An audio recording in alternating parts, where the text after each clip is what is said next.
میں جی مختصراً عرض کروں گا کہ یہ جو دہشت گردی کے خلاف جنگ تھی یہ ہماری جنگ نہیں تھی، یہ امریکہ کی جنگ تھی، اور دہشت گردی کے خلاف اس جنگ میں 400 ڈرون حملے ہم نے اپنے ایک مسلم برادر ملک کے خلاف کیے ہیں۔ اس دہشت گردی کے خلاف جنگ میں 80,000 پاکستانی شہید ہوئے۔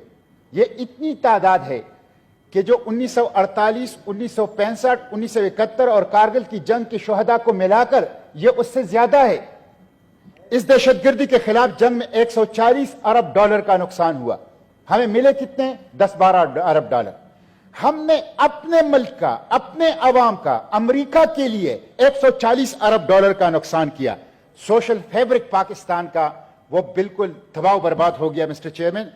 اب میں جو حملہ ہوا ہے چند دن پہلے افغانستان میں، ڈرون حملہ، میں اس حوالے سے مختصراً حکومت سے چند سوالات پوچھنا چاہتا ہوں۔ مختصراً سر، مختصراً بالکل، میں چند سوالات پوچھنا چاہتا ہوں، اور میں چاہتا ہوں کہ حکومت وقت بلیک اینڈ وائٹ میں کیٹیگوریکلی پاکستانی قوم کو اس ایوان سے ان سوالات کا جواب دیں۔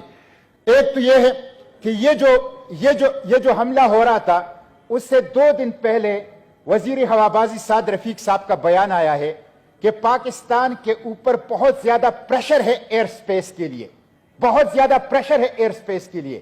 ایک تو ہمیں اس کی وضاحت کی جائے کہ پاکستان کے اوپر ایئر سپیس لینے کے لیے کس کا پریشر تھے اور کس کا پریشر تھا، کس کا پریشر ہے۔ وفاقی حکومت اور وزیر ہوابازی اس کی وضاحت کریں۔ پھر مسٹر چیئرمین، یہ جو معاہدہ ہوا ہے ہمیں یہ بتایا جائے کہ کیا IMF کی قسط کے ساتھ اس ڈرون حملے کا کوئی تعلق ہے؟ کیا IMF کی قسط کے ساتھ، IMF کی قرض کے ساتھ، IMF کے معاہدے کے ساتھ اس ڈرون حملے کا کوئی تعلق ہے؟ کیا IMF کی قرض ہماری آرم ٹویسٹنگ کے لیے، ہماری غلامی کے لیے، امریکہ کے سامنے ہمیں جھکانے کے لیے ایک ٹول کے طور پر استعمال ہو رہا ہے؟ ہمیں اس سوال کا جواب چاہیے۔ مسٹر چیئرمین، ہمیں اس سوال کا بھی جواب چاہیے، کیا پاکستان کے ہوائی اڈے استعمال کیے گئے؟ کیا یہ ڈرون، امریکی ڈرون جس نے کابل کے اندر حملہ کیا، یہ پاکستانی ہوائی اڈے سے اڑا ہے یا نہیں؟ اس کا جواب چاہیے۔ اور ہمیں اس بات کا جواب چاہیے کہ آپ نے جو خلیجی ممالک سے امریکہ کے لیے بلوچستان کے راستے ایئر بولیوارڈ دیا ہے، اور جس کے بارے میں آپ کہتے ہیں کہ یہ نان ملٹری پرپس کے لیے، سیویلین پرپس کے لیے یوز ہوتا ہے، اور جس کے بارے میں خود کبھی کبھی حکومت اور حکومت کے اعلیٰ عہدیدار کہتے ہیں کہ باوجود معاہدے کے امریکہ اسے نان ملٹری کے بجائے ملٹری پرپس کے لیے بھی خلاف ورزی کرتے ہوئے استعمال کرتا ہے، کہ کیا وہ اس ایئر بولیوارڈ کے ذریعے سے یہ ڈرون خلیجی ممالک سے افغانستان گیا ہے؟ کیا ہمارا ایئر سپیس استعمال ہوا ہے؟ مسٹر چیئرمین، پاکستانی قوم امریکی غلامی کرنے کے لیے تیار نہیں ہے، پاکستانی قوم امریکہ کے سامنے جھکنے کے لیے تیار نہیں ہے۔